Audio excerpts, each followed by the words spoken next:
Kevin Durant was traded to the Houston Rockets. My apologies on being late. I was running errands and I was getting my hair cut. I wasn't about to jump out of the barber seat to be like, oh, I got to record this video, even though that would have been wild with half a fade. But here's the details of the trade, man. Kevin Durant's part of the Houston Rockets. They get back Jalen Green, Dylan Brooks, the number 10 pick in this year's draft, and 5 second-round picks. Some of those second-round picks convey in 2030, 2032. One of them conveys this year, but it is the very last pick in this year's draft.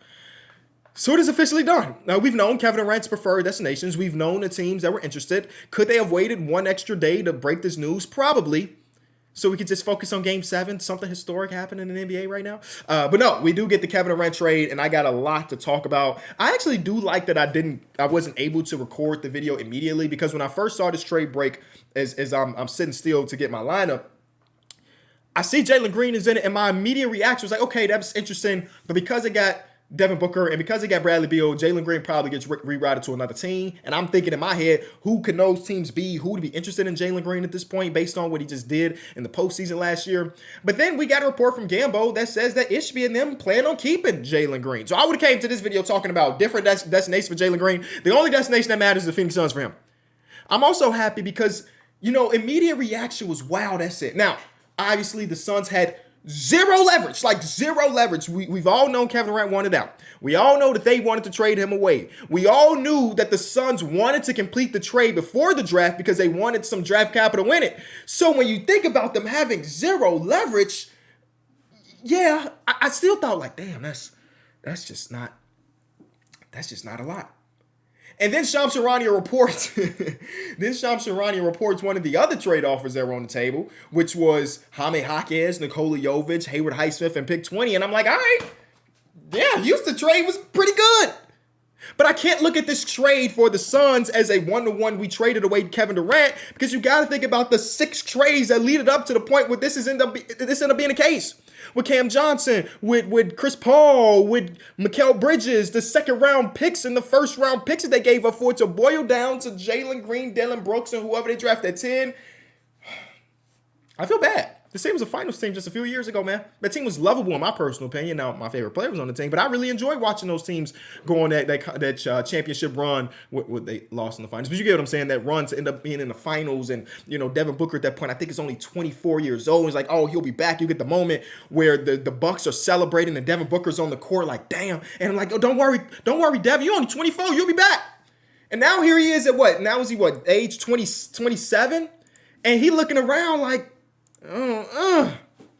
He is 28, almost 29. Damn, Booker's about to be 30. That's nuts. You see, I just rounded up for him. Man, do I just hate everything that's been going on in Phoenix. And I've been team Devin Booker stays around, but it's so hard if I'm Devin Booker and in his camp to look at what's left of a team that I had my most success with after I spent the first, hold on. Year 1, year 2, year 3, year 4, year 5. I spent the first 5 years of my career just in oblivion. Teams that were winning 19 games, 21 games, 24 games, and to be at the age of 28, and now we have to go through that again?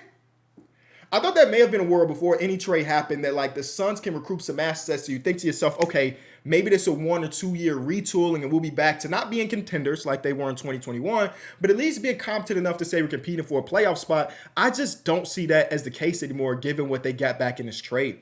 I said on just yesterday's podcast that I may be one of the last Jalen Green believers, but damn it, I don't believe he about to be no superstar or nothing. But like a lot of people turned off to Jalen Green based on that playoff performance, and it's understandable. But I still look at him as like a 23-year-old guy trying to figure some things out.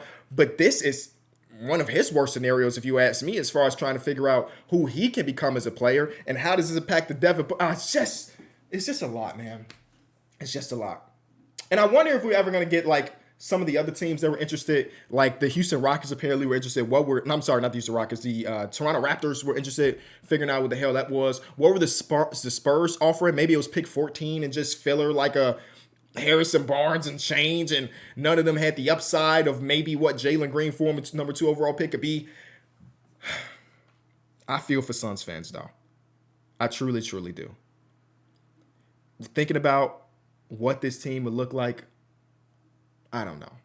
I got Suns fans hitting me up like the only reason that they accept this trade because they got an idea that Bradley Beal is going to get rid of his no trade clause and ship him to another team. It's like, even if we are being the most optimistic side of that thing, you ain't getting nothing back, right? You know what I mean? It's not like if he says, yeah, I'll be traded to Chicago for whatever reason. It's not like you about to get somebody who's like, okay, now this team is interesting. There's nothing interesting about this team, right? I mean, it's interesting, but not a positive interesting, you know? So this is another tale of new owner syndrome and how that could really derail an organization. I think Matt Ishbia's intentions were right, trying to compete and trying to win championships, but the execution was awful. So awful. And now he continues to hire these people that were from his area, the Michigan State area, and it's like just a bunch of potential yes men, and just you don't see the light at the end of the tunnel. And if a report came out for whatever reason that Book was looking to express his options, there can't be a single Suns fan that would. I mean, it probably will be, but they shouldn't feel some type of way about it. Like I said, he spent the first 5 years of his career in oblivion before, they go into the bubble and they win 8 games or 8-0, whatever it may be. They trade for Chris Paul and now they're in the finals. And then he basically just got 3 years? 3 years of being a competent NBA team before everything went crashing again? Golly. Let's talk about the Houston Rockets side though. Because boy, isn't this is a treat to be able to walk out of this without mortgaging any of the and again, no disrespect to Jalen Green, mortgaging any of the super young, intriguing prospects that they already have on the roster, and walk out with Kevin Durant is amazing. I did not end up even having to get rid of Cam Whitmore, and now Cam Whitmore's team is probably feeling pretty good because with this trade, it probably opens up more opportunity for him to play with 2 guard wings going out, and maybe Cam Whitmore gets some burn. So they didn't mortgage anything. I mean, yeah, the 10th overall pick could be valuable, and maybe the Suns hit on that pick and do boom, light at the end of the tunnel for them. But when you consider you do still have Amen, Jabari, Tari, Reed, and Cam, where the hell was the 10th overall pick guy gonna fit in and all of that? This is just nearly a flawless trade, because even if it don't work, even for whatever reason Kevin Durant comes to the Houston Rockets and it ends up being trash, they end up losing more games than they win. No, that's not gonna happen. But they were a 50-some win team last year. Let's say they fall back into a playing team, which again I don't think is happening. Fine. You know what I'm saying? Just like that. We still got Shingo. We still got Amen. I think that this team's next year ceiling, because I think that's a lot of what people are trying to have the conversation of. Hey, I think the betting odds just said that the Houston Rockets jumped up as a number 2 team in the Western Conference, which I guess in the regular season they were that according to record. But even if everything goes bad, you still have Amen Thompson. And Amen Thompson's next jump is going to be so critical to match the timelines of a Kevin Durant team with these dudes. And we just saw Amen Thompson look really good in his rookie season, but then look like an all-defensive player in year number 2 and see some of the other offensive things and the way he's being utilized as an offensive player shift from his second season.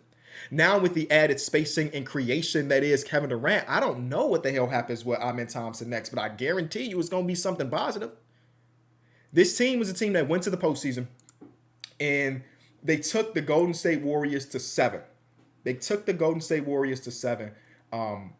Jimmy Butler, of course, missing that one game. I forgot about that. Without them having somebody on the perimeter that you felt really comfortable with. Like Freddie gave us a couple games that were bangers for Fred VanVleet. Shout out to him.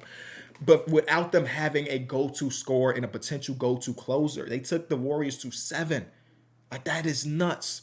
And now they're adding in a Kevin Durant. I love it for them because, again, if it does not work, it's fine.